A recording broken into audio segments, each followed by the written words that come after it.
Depuis quelques mois, les aéroports deviennent de plus en plus stricts sur les dimensions, le poids et même le type de valise autorisée en cabine. Et si vous n'êtes pas au courant de ces nouvelles règles, vous risquez gros. On parle ici d'un bagage refusé à l'embarquement, d'un supplément coûteux, voire d'une annulation de vol dans certains cas extrêmes. Je vais être honnête avec vous, ce que je m'apprête à vous dire va changer votre façon de voyager. Beaucoup de voyageurs pensent encore qu'une valise vendue comme cabine est automatiquement acceptée. Mais ce n'est plus vrai. Les compagnies aériennes, en collaboration avec les aéroports, ont durci leurs exigences. Et si vous ne préparez pas votre bagage en conséquence, vous serez surpris à l'aéroport. Et pas de la bonne manière. Commençons par une règle fondamentale, la taille universelle du bagage cabine. En théorie, elle est fixée à 56 x 36 x 23 cm, roues et poignées incluses. Mais attention, cette dimension est celle recommandée par l'IATA, l'Association internationale du transport aérien. Cependant, chaque compagnie peut imposer ses propres mesures. Par exemple, certaines low-cost comme Ryanair ou Wizz Air sont beaucoup plus strictes que British Airways ou Air France. Et ce qui est frustrant, c'est que beaucoup de valises vendues comme cabine dépassent en réalité ces dimensions. Imaginez-vous arriver stressé à l'aéroport, votre valise bien rangée, prête à embarquer, mais au comptoir, on vous dit qu'elle est trop grande. Et là, deux options s'offrent à vous. Payer un supplément bagage en soute qui peut grimper jusqu'à 100 € ou plus, selon la destination, ou pire, perdre du temps à tout transférer dans un sac plus petit. Et cela, juste parce que vous n'étiez pas au courant de cette règle essentielle. Mais pourquoi est-ce que les compagnies aériennes resserrent leur contrôle sur les bagages? La réponse est simple. Optimiser l'espace dans les compartiments, réduire les retards liés aux bagages mal rangés et surtout, générer des revenus additionnels. En obligeant les passagers à envoyer leurs bagages en soute, elles augmentent leurs profits. Ce n'est pas un secret, les bagages en cabine sont devenus un enjeu commercial. Donc, si vous voulez éviter ce genre de situation, il faut absolument mesurer votre valise avant de partir, et pas seulement en vous basant sur ce que dit le vendeur.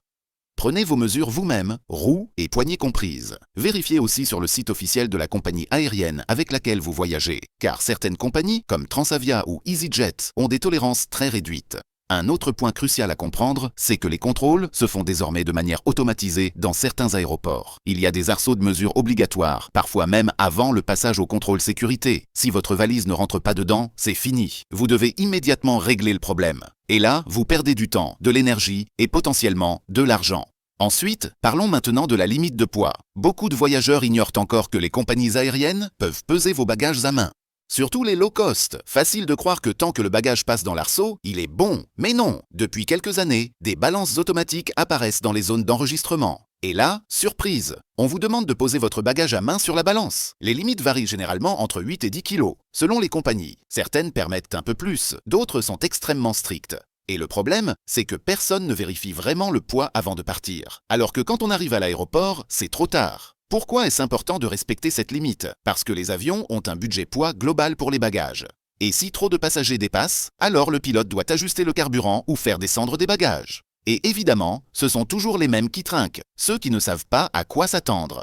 Alors comment faire pour éviter ça? Première solution, achetez une balance portable pour bagages. Elle coûte entre 10 et 20 € et elles vous sauveront la vie. Deuxième solution, faites attention à ce que vous mettez dans votre valise. Pas besoin d'emporter toute votre garde-robe. Privilégiez les vêtements légers, multi-usages et évitez les objets inutiles. Un conseil pratique, avant de fermer votre valise, posez-la sur la balance. Si vous dépassez les 9 kg, essayez de retirer quelque chose. Mieux vaut être prudent que regretter à l'aéroport. Et puis, il y a aussi le fameux objet personnel. Celui qu'on oublie souvent, mais qui compte tout autant. Le sac à dos, le sac à main ou même la mallette d'ordinateur portable. Ce n'est pas un accessoire optionnel, c'est un second bagage autorisé, mais lui aussi soumis à des règles précises. La taille maximale admise pour cet objet personnel est de 45 x 35 x 20 cm, et il doit pouvoir tenir entièrement sous le siège devant vous. Donc si vous avez un grand sac à dos ou un ordinateur dans un étui épais, vous pouvez avoir une mauvaise surprise. Cela veut dire qu'il faut choisir son deuxième bagage avec soin. Un petit sac bandoulière ou un sac à dos ultra compact sont vos meilleurs alliés. Et si vous voyagez avec un ordinateur, vérifiez que l'étui est suffisamment fin pour passer sous le siège. Beaucoup de voyageurs prennent deux grands sacs, pensant que l'un est pour le compartiment haut et l'autre pour sous le siège. Mais non! Le compartiment haut est réservé à votre bagage principal. Et si vous avez un deuxième sac trop volumineux, vous devrez le redescendre, ce qui prend du temps et agace tout le monde. En plus de ça, les hôtesses de l'air sont de plus en plus vigilantes sur ce point. Elles vérifient que chaque passager a bien un seul bagage plus un objet personnel. Et si vous enfreignez la règle, vous devrez régler le problème avant d'embarquer. Autre point crucial, les restrictions sur les liquides. Jusqu'ici, la règle était claire, maximum 100 ml par contenant dans un sachet transparent fermé de 1 litre maximum. Mais en 2025, cette règle commence à évoluer dans certains aéroports. Certains pays testent déjà un système de scanner capable de détecter les liquides dangereux sans nécessiter de les sortir ni de les limiter à 100 millimars. Mais ce n'est pas partout. Et surtout, les aéroports de transit continuent d'appliquer les anciennes règles. Donc si vous partez de Paris vers Londres via Madrid par exemple, vous devez respecter les règles de Madrid aussi. Cela signifie que si vous achetez des produits cosmétiques ou parfums hors de chez vous, il faudra vérifier qu'ils sont conformes aux normes des différents points de contrôle. Sinon, vous risquez de devoir jeter des choses à l'aéroport. Une astuce utile, emportez des formats voyageurs. Ils sont souvent moins chers à long terme et surtout, ils vous évitent les mauvaises surprises. Et si vous avez des liquides importants, pensez à les acheter après le contrôle sécurité dans les duty-free. Là, ils sont scellés dans un sachet spécial qui est accepté à bord. Parlons maintenant des appareils électroniques. Une nouvelle règle impose que tous les appareils électroniques puissent s'allumer. Cela inclut les smartphones, tablettes, ordinateurs portables, mais aussi les consoles de jeux ou drones. L'objectif est de vérifier qu'il ne s'agit pas d'un objet piégé. Donc si votre appareil est HS ou si la batterie est défectueuse, vous risquez de devoir le laisser à l'aéroport. C'est arrivé à plusieurs voyageurs ces derniers mois, notamment lors de vols long courriers. Donc avant de monter à bord, testez vos appareils. Vérifiez que votre ordinateur s'allume, que votre tablette charge correctement. Et si vous avez un appareil qui ne fonctionne plus, mieux vaut le laisser à la maison ou le remplacer. Concernant les powerbanks, la limite est de 100 Wh maximum. Au-delà, il faut une autorisation spéciale, voire l'interdiction pure et simple. Et si vous avez plusieurs powerbanks, assurez-vous que leur capacité totale ne dépasse pas 200 Wh.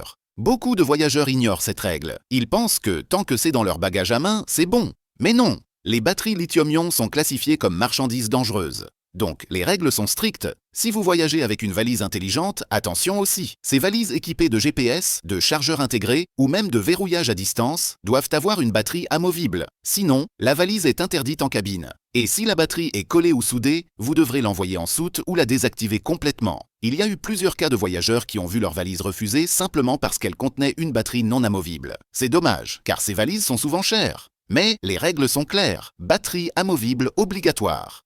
Enfin, parlons de l'espace dans les compartiments situés au-dessus des sièges. Cet espace est limité et de plus en plus surveillé. Les compagnies commencent à attribuer cet espace selon la classe de billets. Par exemple, les passagers en classe affaires ou Premium Economy ont priorité pour ranger leurs bagages. Donc, si vous voyagez en classe économique, mieux vaut embarquer tôt. Sinon, vous risquez de devoir envoyer votre bagage en soute gratuitement, ce qui est frustrant. Et même si c'est gratuit, vous perdez l'avantage de voyager léger. Une solution simple, privilégiez les vols peu chargés ou embarquez dès le début de l'embarquement. Vous gagnez ainsi une place dans le compartiment haut et vous évitez les mauvaises surprises. Voilà donc les 7 grandes règles à connaître pour voyager en cabine en 2025 sans se faire avoir. Maintenant, vous savez exactement comment préparer votre bagage pour éviter les refus à l'aéroport. Mais il y a encore beaucoup à savoir sur les formalités, les documents requis et les erreurs fréquentes qui peuvent ruiner un voyage. Dans la prochaine partie, nous allons explorer les autres pièges cachés, les exceptions importantes selon les destinations et comment voyager encore plus léger sans compromettre votre confort. N'oubliez pas de s'abonner et de liker la vidéo.